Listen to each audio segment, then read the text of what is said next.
Man, aman. All right. Happy Sabbath Eve, beloved. Sabbath Eve.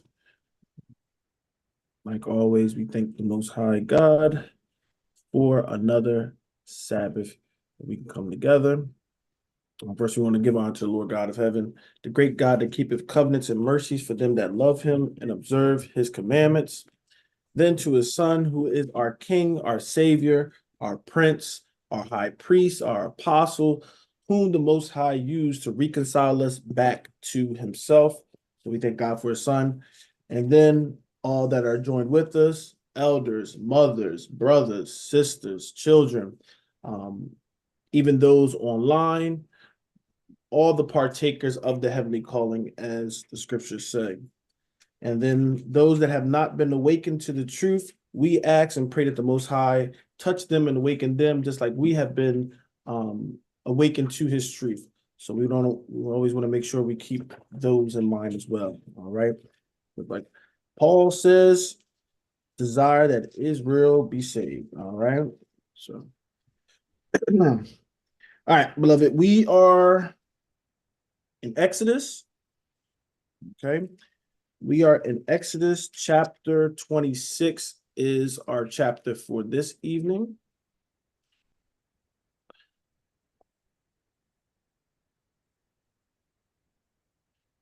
So either we might do the one chapter and I have, a few discussion questions with y'all afterwards. Because I think 27, try to look at it right.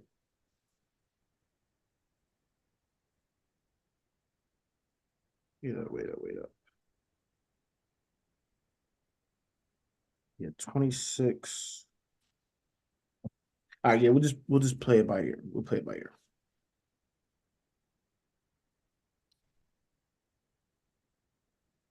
So just to recap, go back to chapter 25. All right. Brother Kai, read verse 1 and 2 for me, please, brother. Um, and Yahweh spake unto Moses, saying, Speak unto the children of Israel that they bring me an offering of every man that giveth it willingly with his heart. Ye shall take my offering. All right. So we talked about this last week. This was dealing with what people call a free will offering. All right. So this one was to build the what they call it, the tabernacle in the wilderness, right? But this was to build that tabernacle because we didn't have an official like building or place of worship, right? Remember, we leaving right out of Egypt, traveling, doing those things. So we didn't have that kind of official place to go and give offerings and things like that. So now it's starting to be set up. Okay, so it just start giving descriptions of certain things. It's on the colors like blue, purple, all those things, scarlet. It's telling we need the oil for the lights, right? Because you have to have it. It's going to be dark at certain places. You need a light running all the time. The ointments, all those kind of things. So start going into detail with that. Let's go to verse 8. Jump down to verse 8. And that to make me a sanctuary, that I may dwell among them, according to all that I shew thee, after the pattern of the tabernacle, and the pattern of all the instruments thereof, even so shall ye make it. All right. And when we went there to show, not to go through the whole breakdown right now, but remember, said, let them make me a sanctuary that I may dwell among them. Now, who can remember, beloved, can the Most High dwell, his fullness dwell in a sanctuary? All the fullness of the Most. There's a question to the class. No. No. All right. Is this an error? Verse 8. He said that I may dwell among them. Right? Let me make a sanctuary that I may dwell among them. Is that an error? He's saying he's going to dwell there. What does that mean about he's going to dwell there?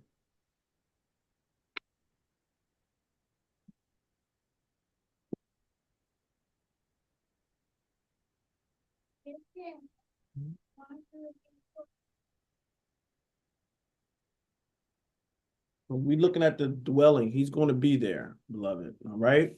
And the example that we have, his glory will come and overshadow, specifically, it will come down on the sanctuary specifically, right? So we do have examples of those things, all right? But he's showing that he's going to be there. He's given the manifestation aspect of, I'm here with you, okay? However, we should have been knowing he was with us and dwelling with us, all right? However, sometimes, when we're just starting off, we don't have that understanding, we don't have that knowledge, we don't have that faith as well, all right? So remember, this is a people that have been under captivity. When you have a people that have been under captivity, they lose a lot of things, okay? Lose who they are, sometimes they lose, their language, their culture, their way of being. So we've been basically destroyed. Captivity can destroy a people. Okay, so they're coming, and now he's establishing them as a nation. Okay, so we see the Most High established as a nation. So he's doing a lot of slow walking, adding things here, there, right? So we can develop into that righteous nation that he has in store for us. All right, so let them make me a sanctuary that I may dwell among them. Okay, so we went and expounded on that because we got people nowadays that will say, oh, you don't worry about a church, you don't need a church, and this and that. And that is somewhat true, right?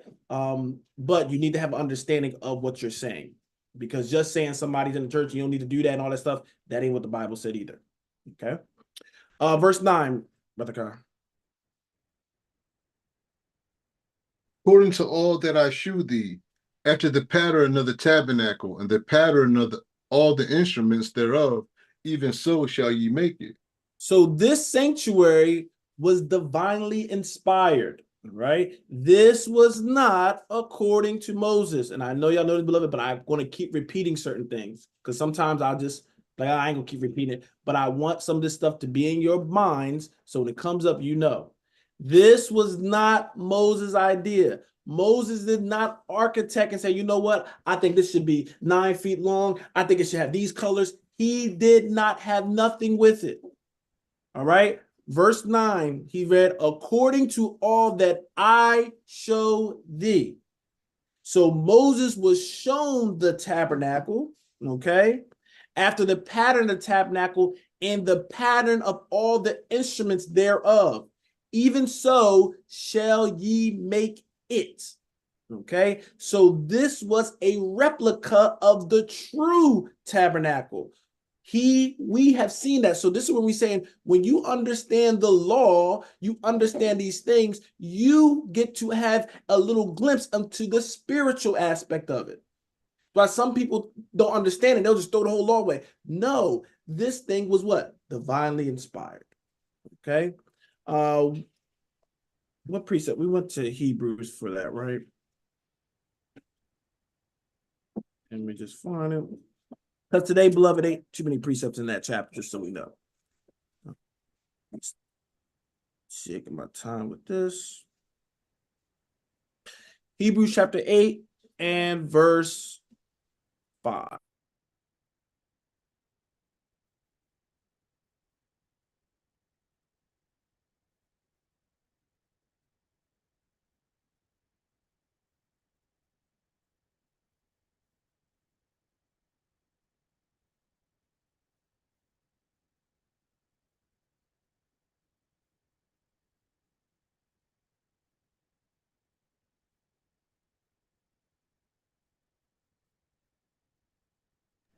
All right.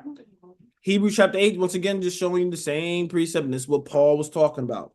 Hebrews chapter 8, okay, and verse 5. Hebrews 8 and verse 5. Who served unto the example and shadow of heavenly things, as Moses was admonished of God. Let's stop right there. Hold on. Let's stop right there. What does it mean who serve unto the example and shadow of heavenly things? Okay. So we see even that word shadow. Remember, it said, the infamous one, and I believe it's Colossians, right? A shadow. Okay. Shadow things to come. So this was a shadow, okay, of the true. Okay. Because once again, if you see the shadow of something, you can get an image of the true. Okay. So when we look at that, even the tabernacle was a shadow. It's not the true tabernacle in heaven, but it's a shadow. All right. That's a beautiful thing that the Most High has given us. Okay.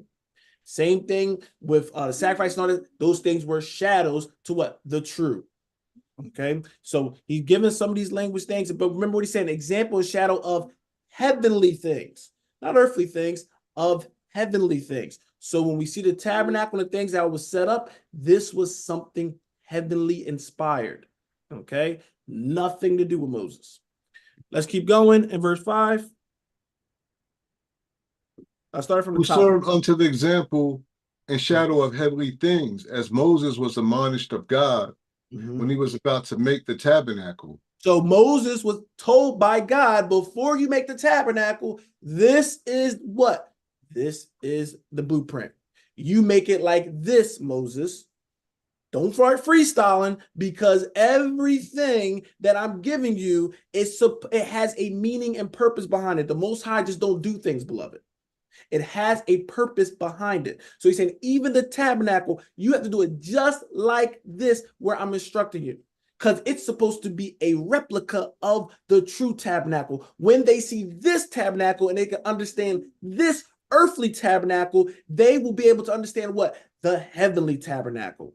If you understood the instructions of the law, what the priests and high priests and all those things represent, you will understand the working of the true function of the tabernacle in heaven. So when we see in these shadows and replicas and these kind of things, beloved, these are spiritual clues, beloved. Right? Don't get caught up on the brick and the mortar made of earth. Yes, it was made by hand. It was made of earth. It was carnal in the sense of that. Carnal meaning to be made of the earth, right? It wasn't, why it's made of the earth? Because it's not supposed to last forever. It's a replica of the true one. Okay? The high priest, they weren't supposed to last forever. They kept on dying. No sacrifice. It was what? Temporary. Okay? He set it up like that for a reason. Okay? All right. Sorry, I keep cutting you off of verse 5. Go ahead and finish it. Well, start from the top. Okay. Who served unto the example and shadow of heavenly things, as Moses was admonished of God when he was about to make the tabernacle. For see, saith he, that thou make all things according to the pattern shewed to thee in the mount. So this is something he's seen where, beloved? In the mountain. Just where he got the commandments and everything, he got this as well. Okay? So I'm just showing that. Let's go back to Exodus 25. Okay.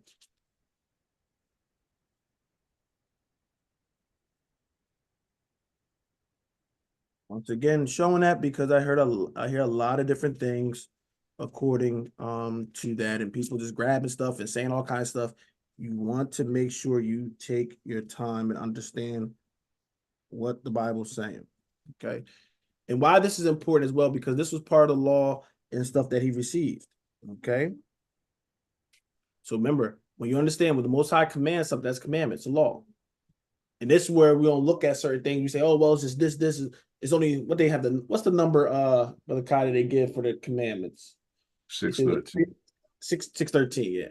That's not something that you'll see scriptural. That's, I think, one of the rabbis kind of like read it out and kind of got with that number, and people just ran with it as well, right? But everything that he says is a commandment, it's a law, those kind of things, right? We're going to continue to 25 for the review. Go to 24 again, all right? 24, and let's read that 24 and verse 12. 24 and verse 12. Because remember, we enter into that covenant. We're going to do everything you told us to do. Okay.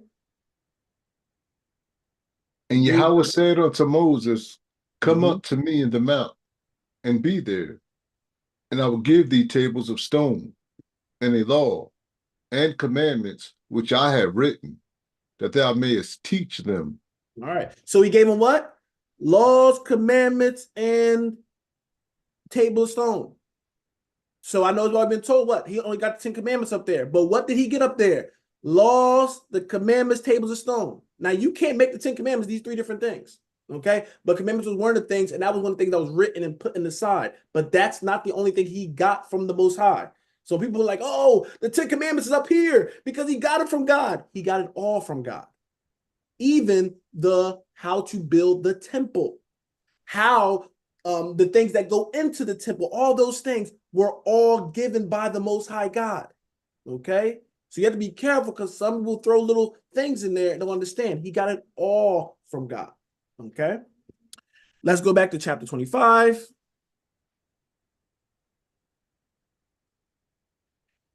And so we got that. Then it start talking about some of the work is in there. So we talked about the Ark of the Covenant, right? And the Ark of the Covenant having the two wings, and the mercy seat. That's where the Most High Spirit will come down on the mercy seat. All right. That was supposed to show us that what? And that's behind, matter of fact, let me throw that question out there.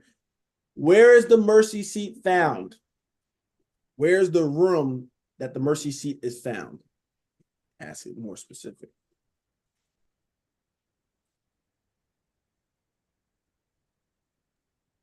What is the holy place? All right, Holy of Holies. All right. So the holy place could be the whole tabernacle. But remember, there's one curtain, and that's where when you enter to the one curtain, well, the priest, not us, the priest will go in there and it'll be the shewbread, right? When they make the shewbread, it will be the menorah, right? Those things. That's in the first section. Then there's another curtain that now the priest can't go in there, but only the high priest. All right. Only the high priest can go in there, and he will go in there once a year. That's the spot where the Most High and his spirit will come down. That's the spot he had to go in there with the blood for atonement for the nation to be forgiven, showing you that what? The high priest is the only one that can go to the Holy of Holies where the Most High dwells and what? Be an atonement for the people. So when Christ coming, the true high priest, he had to go to what? He said, I'm not going to, this holy place. I'm going to the true holy place. What? That'll be the Holy of Holies where his Father dwells. Okay? So if you understood the old, that you can understand what Christ was doing in the new. All right? So just other knowledge. Okay? Hold on. Let me move quick.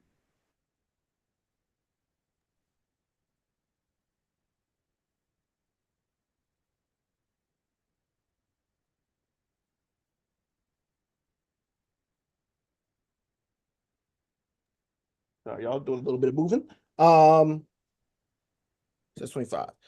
So like I said, once we look at some of these things, they're very important. All right. Sometimes we don't know, and that's fine. There's certain things I didn't know was important until you see it. Even the colors and things he used, I'm sure they all have a meaning behind it. Okay. All right. So chapter 25. I'm gonna keep going with this review. Let me see. All right. All right. So then it talks about, okay, so it's talking about the Ark of the Covenant, the menorah. All right, let's read the last verse in this chapter 25, and then we shall move on. And look that thou make them after their pattern, which was shewed thee in the mount. Once again, reinforcing the same thing, right?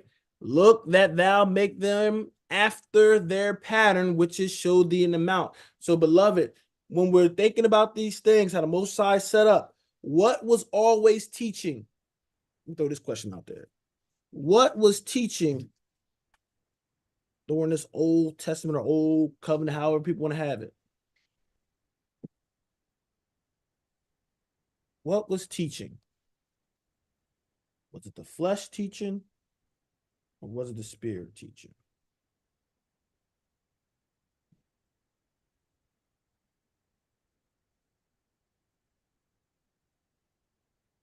What y'all think? Was the flesh teaching, or was the spirit teaching things?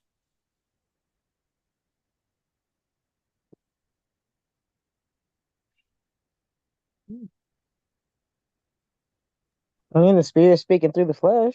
I mean, I'm not sure if that's the question you're trying to get to. So, and it's a good point. So Moses is going to come and speak, right? But the thing he's speaking, where did he get that knowledge and that instructions from? From the spirit, right? So we see that the spirit was always teaching and doing things.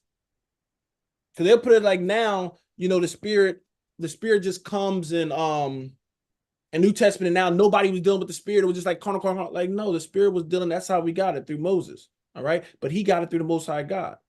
So it wasn't a big carnal thing, but what the Spirit was teaching a certain dispensation to do certain things at that time. Okay. All right, let's go to chapter 26. Done with chapter 26.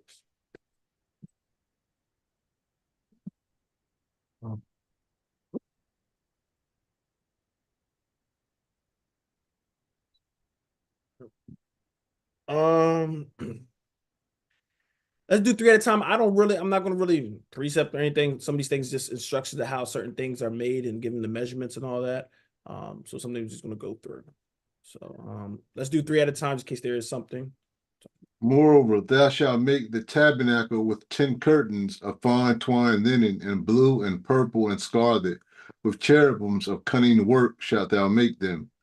The length of one curtain shall be 28 cubits, and the breadth of one curtain 4 cubits. And every one of the curtains shall have one measure. The 5 curtains shall be coupled together one to another, and the other 5 curtains shall be coupled one to another. All right. So once again, let's talk about the curtains, and these curtains were big. They were huge. Once again, very durable. A shout out to the curtains. When Christ died, remember, it ripped in twain.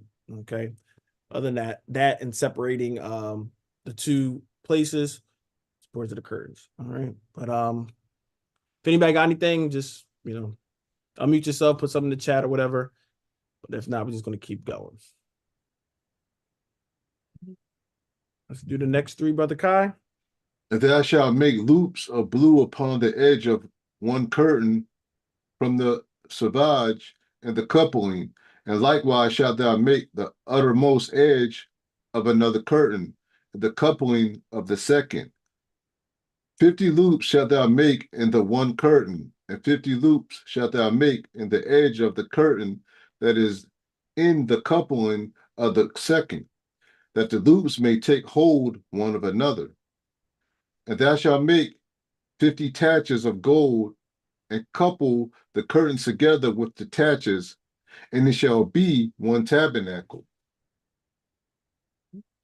All right, so once again, just giving more descriptions, how you got to do it. Everything is supposed to be exactly how the Most High is showing it, okay? So once again, nobody got anything, we'll keep going.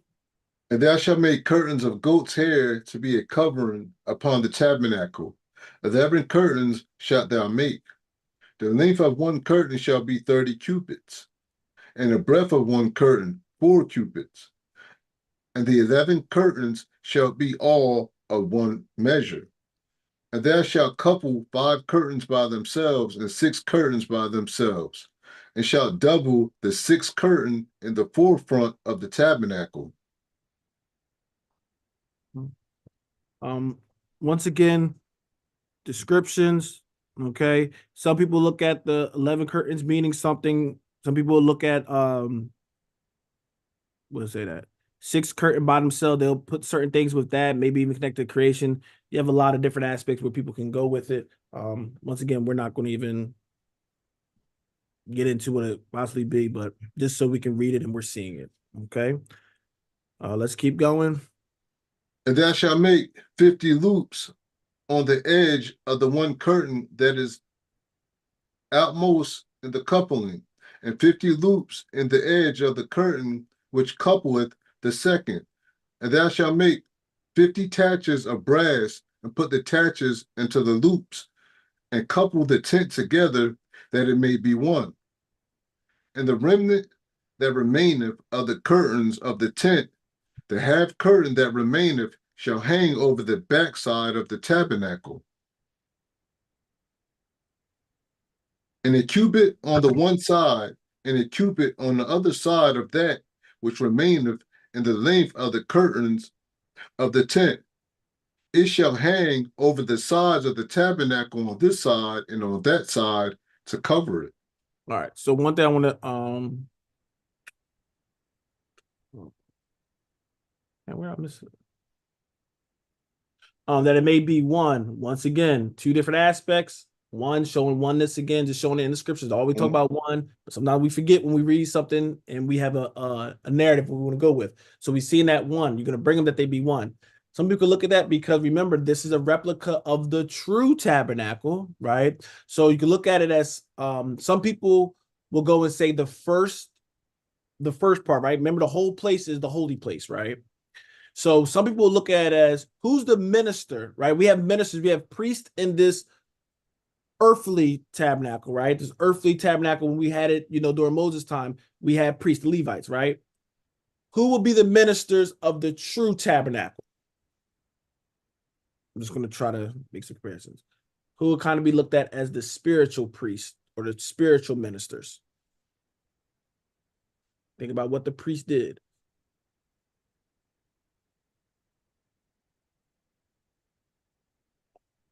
What do you think will be under that rule? I'm using minister, that big hit.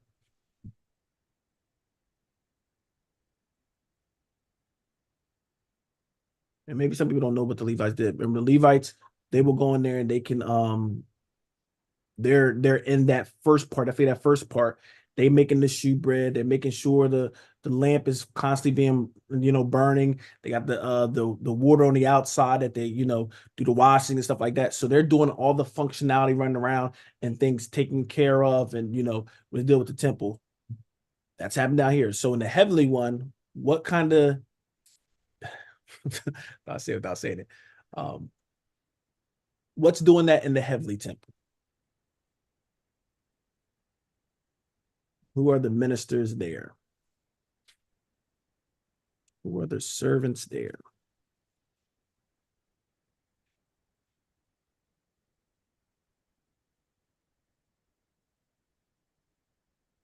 And this ain't a trick question, beloved. Just got it straightforward.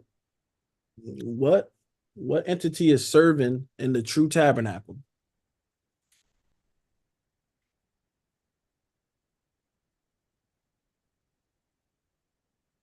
All right, let's go to Hebrews.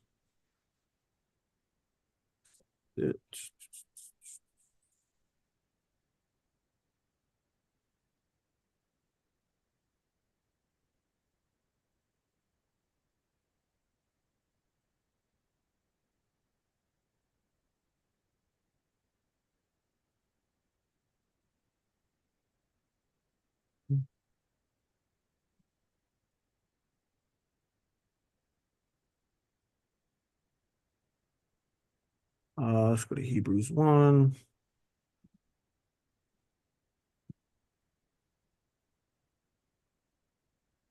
So let's talk about his son, and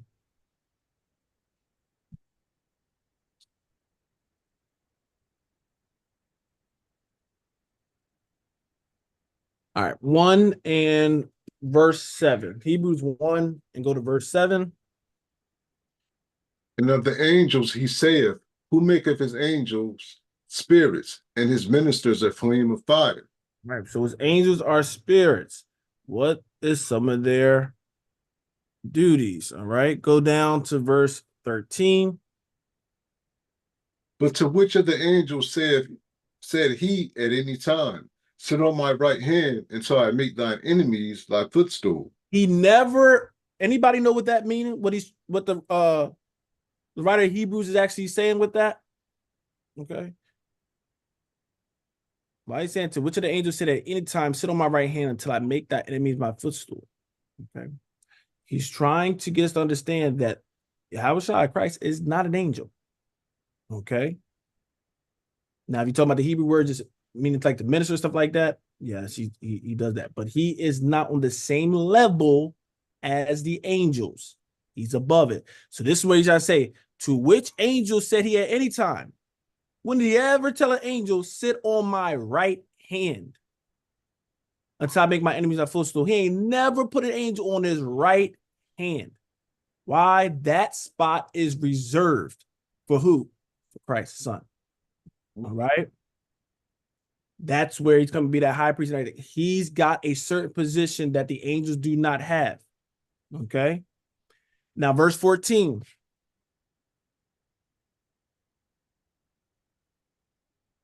Are they not all ministering spirits sent forth to minister for them who shall be heirs of salvation? See that? Are they not all what? Ministering spirits. Aren't they all serving spirits? The angels are supposed to serve. Who are they serving? Sent forth to minister for them who shall be heirs of salvation. Now think about this, beloved. Who was serving? Who was ministering to the heirs of salvation? According to what? I'll go to the old covenant before we get to the new. Who was doing that, beloved? Who was the ministers? Those The are Levites. the Levites. Who was the heirs of salvation? At that time, what? Israel, the only one that had it. Right? So they were serving them, helping them, right? We sin. What do? We go to the temple. We need forgiveness. And what? The minister will go, all right, you got this offering, right? We get this offering. Okay, blah, blah, blah. You know, this, all right, you'll be forgiven for this. You know, this is what their capacity was. The Levites were doing the same capacity. Like I said, if you understood this tabernacle, you understand the function of the spiritual one. So the angels will be like the Levites, helping the heirs of salvation. Same thing with us, beloved, us priests, us that's in that role. We supposed to be what? Helping others. Okay, your serving minister is to serve. So the angel job is to serve heirs of salvation. Okay. And once again, why I show that other aspect is because what? They can go into the first spot when it comes to the holy place. But the priest could not go into the Holy of Holies, only the high priest, because his thing is a little more intimate. He gets he's a certain degree higher than what? The regular ministers. Okay. This is why he can't put Christ on the same level as the angels. No. He gets to what? He gets to go to a VIP where what? The Most High is at. Okay.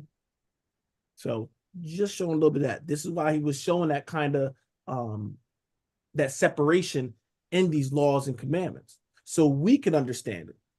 Okay. The high priest got a little more umph than the regular priest. Okay.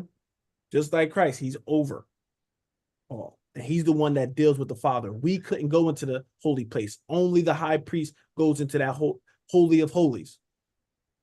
Now you go to the true tabernacle. Only the high priest, the true high priest, can go into what? The Holy of Holies. He was the only one that could bring that blood and get to what? To the Holy of Holies. Not the priest, not the angel. This is why Christ couldn't come as what? An angel. As a priest, he can't come in that capacity because they would not be able to go to the Holy of Holies, only the high priest. So he came form of a high priest, and with that blood, just like the Day of Atonement, he could bring the blood and the sins of Israel, of the people, and bring it to what? To his Father. Okay? All right, let's go back to Exodus 26. Got to make it a little interesting because I know it can be a dry read sometimes. With all these instructions. So just sometimes you gotta look at it and see, you know, right? Comparing with 1 Corinthians talk about comparing spiritual things with spiritual, all right? Because the Most High gave these instructions, so it ain't like the carnal thing. No, we're gonna compare this spiritual thing, the Most High, these instructions the Most High gave us, and compare with other spiritual matters. Okay. All right, Brother Kai, where was he at in Exodus 26? Verse 14. All right, let's keep whatever we see. We don't got nobody in the chat or nothing. Nope. All right. Yep. And thou shalt make a covering for the tent of ram skin dyed red, and a covering above of badger skin. And thou shalt make boards for the tabernacle of shittim wood standing up. 10 cubits shall be the length of a board, and a cubit and a half shall be the breadth of one board. Go ahead. 2 tenons shall there be in one board, set in order one against another. Thus shalt thou make for all the boards of the tabernacle. And thou shalt make the boards for the tabernacle, 20 boards on the south side, southward. You keep going. Just And thou instructions. shalt make 40 sockets of silver under the 20 boards, 2 sockets under one board for his 2 tendons, and 2 sockets under another board for his 2 tendons. And the second side of the tabernacle on the north side, there shall be 20 boards. And there are 40 sockets of silver, 2 sockets under one board, and 2 sockets under another board. And for the sides of the tabernacle westward, thou shalt make 6 boards. And 2 boards shalt thou make for the corners of the tabernacle and the 2 sides. And they shall be coupled together beneath, and they shall be coupled together above the head of it unto one ring. Thus shall it be for them both. They shall be for the 2 corners. And they shall be 8 boards, and their sockets of silver, 16 sockets, 2 sockets under one board, and 2 sockets under another board. And thou shalt make bars of shittim wood, 5 for the boards of the one side of the tabernacle, and 5 bars for the boards of the other side of the tabernacle, and 5 bars for the boards of the side of the tabernacle for the 2 sides westward. All right. So he's being very descriptive. He wants this thing perfect and exactly how it's drawn out. We see shittim wood. That's what the ark was made out of that wood. So sure, that's durable, good wood. All right. So once again, like I said, he's just giving instructions, very great detail. And it's something we understand with our God. He spells it out. Things he wants done, he spells it out. Okay, he don't leave it up for our interpretation because we start messing things up. So he get very descriptive with his instructions. All right, what verse we at? 28. All right. And the middle bar in the midst of the board shall reach from end to end. And thou shalt overlay the boards with gold, and make their rings of gold for places for the bars. And thou shalt overlay the bars with gold. And thou shalt rear up the tabernacle according to the fashion thereof, which we shewed thee in the mount. All right. So we see a lot of it, a lot of these places, a lot of gold, right? Because we know gold is precious. And also we know gold is very important in the scriptures because we hear it all the time about being purified, like pure gold and all these kind of things. So it makes sense that what? Showing everything when we're dealing with timber, when we get in there, everything's going to be pure and clean. All right. So we see our forefathers and everything having those visions and all that stuff. And they saying, you know, I'm sitting here, I see a throne, I see this kind of stone, this kind of stuff. It's just talking about the beauty and perfection. Okay. Here we can only understand it because of the things we have here. All right. So he's trying to get us with the most precious stone, the most precious things we can get down here. That's what he's having in this temple. So it's called perfection. But we're only going to get it to what? We only seen it to what we have here, the carnal stones and all those kind of things. But the true one's going to be, our minds can't even encompass the beauty that's going to be there. Okay. But once again, he's trying to give us a replica so we can get in that mode to understand what it's about. We go into that sanctuary. We've gone in our temples and everything, and we've seen that gold and these precious stones is so beautiful. It just makes you like, oh my God, I got to clean up, right? Think about when you go into that nice restaurant, that nice place, you see everything clean and all that stuff. You don't want to come in there, you know, like after a job construction, you got dirt all over your face. You're like, nah, I want to clean myself up. Feel like I'm worthy to be in here. That's the thing the Most High trying to do with us. So to be so clean, so precious that this, you can't be anybody. You got to make sure you are clean. And this is what the purging aspect is going to be. Because in his temple, everything's pure. Okay? So we have to be pure. All right. So we see it once again, we see a lot of gold in verse 30 once again. And thou shalt rear up the tabernacle according to the fashion thereof, which was showed thee in the mount. All right. Because this was a commandment. It's a law. You make it like this, Moses. Okay. Once again, he got this in the mount.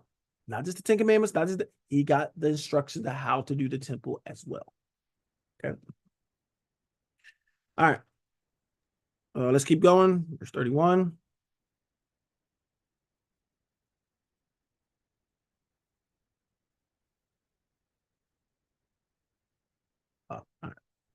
Just let me know when you're back, brother. All right. So we're at verse 31. I'm here. Verse 31. I'm here. I'm sorry. No, you good. And thou shalt make a veil of blue and purple and scarlet, and fine twined linen of cunning work, with cherubims shall it be made.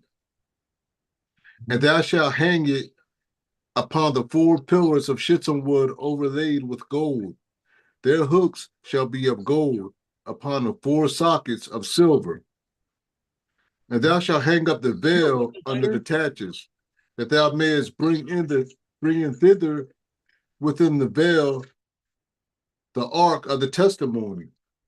And the veil shall divide unto you between the holy place and the most holy.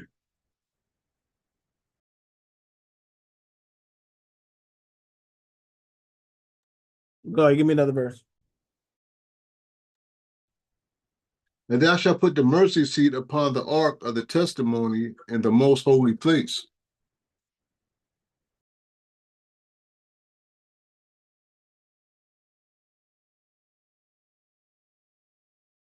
Sorry, on mute. Once again, a lot of descriptions, gold everywhere.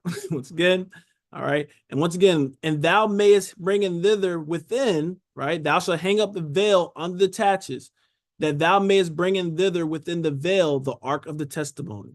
Okay, very important thing for us. Okay, and the veil shall divide unto you between the holy place and the most holy, or what we call the holy of holies. All right. So this is what that curtain's for.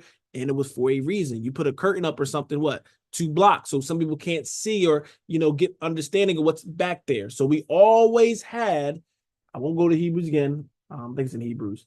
So when they had that curtain is to block. So you can't see into what? The Holy of Holies. All right. So the Most High was doing that on purpose. Anybody know the purpose of that?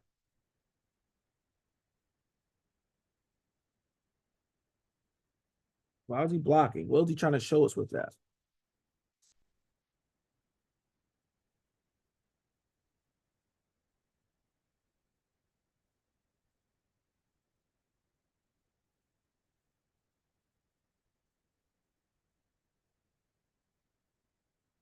I don't know that you just weren't able to go in there. So blocking you from being able to go in there. Well, you can go in there if you want, but you're going to die. But yes, something because people definitely try to just walk right in there. All right. So blocking off even that temptation. What's some other reasons?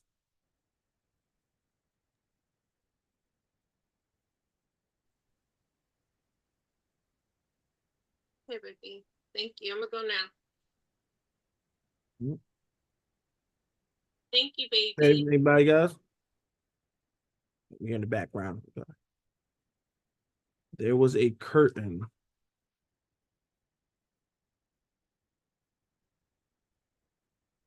All right. So I'm trying to find the actual passage because I didn't have this paired. I believe it's in Hebrews. So basically, he was blocking the way of holiness. Let me see.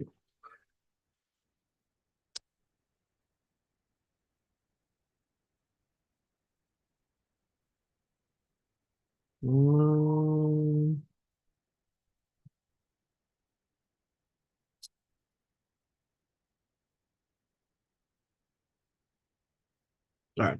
I'll have to look at it. I believe it's still in Hebrews because that's what gives a lot of stuff. So, beloved, he was blocking the way to even know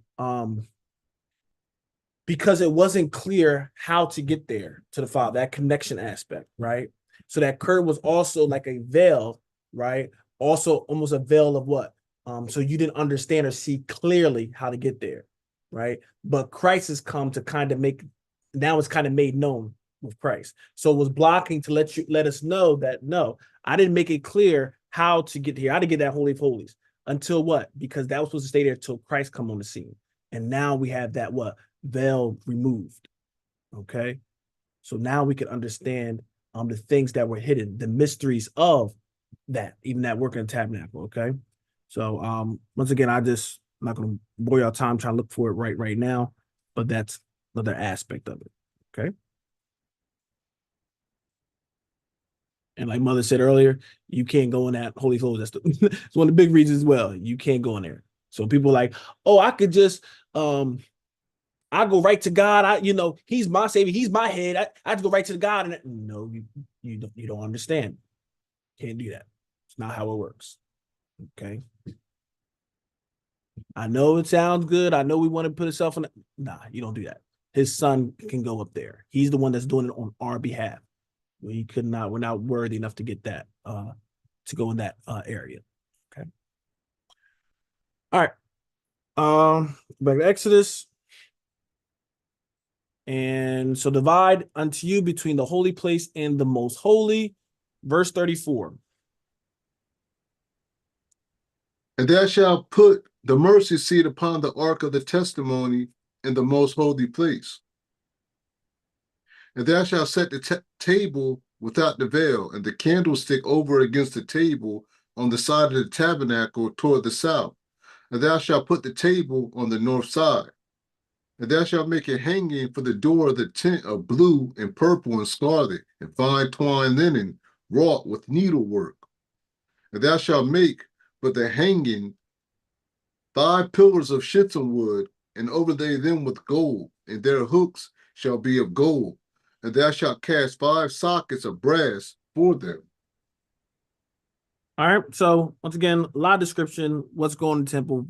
See a lot of instructions. When it says without the temple, beloved, because you're gonna see that even when Paul talking about without the not without the temple, without the curtain or veil. I'm sorry, without the veil. Okay. So remember, there's 2 aspects. So you can go into one veil and you have these things, the shittim wood, the menorah, all those things, and then it's the other one. So some things you say like without the veil, without going past that, that holy of holy spots. So just how the writing is. Okay. So once again, we see in the purple can signify royalty. They even being rare, a lot of kings and everything would have purple. Had different meanings sometimes in America, but purple was dealing with royalty. Okay. Scarlet, we see the blue as well, all those kind of things. Some people connect the blue with even when the fringes was there. Remember, he says what? A border of blue. We see blue is even in the tabernacle. Some people connect it with, the border of what we got is with water, which is blue. So you have a lot of correlations where people grab certain things. And sure, some of them definitely can be true. I can't say exactly what's not and what is, but the Most High have opened it up to know that everything is for a reason. And I'm sure a lot of things have purposes, and the Spirit do open it up to individuals, I'm sure, of exactly why he might have had it. Okay. And some things we might not know until he makes it just open to us. Okay. All right. So that's Exodus chapter 26. Okay. That's Exodus chapter 26. Did anybody have any questions or anything?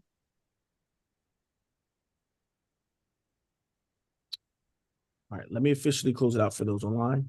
All right, so we will end it there. Exodus 26, we're going to end it there. And with that,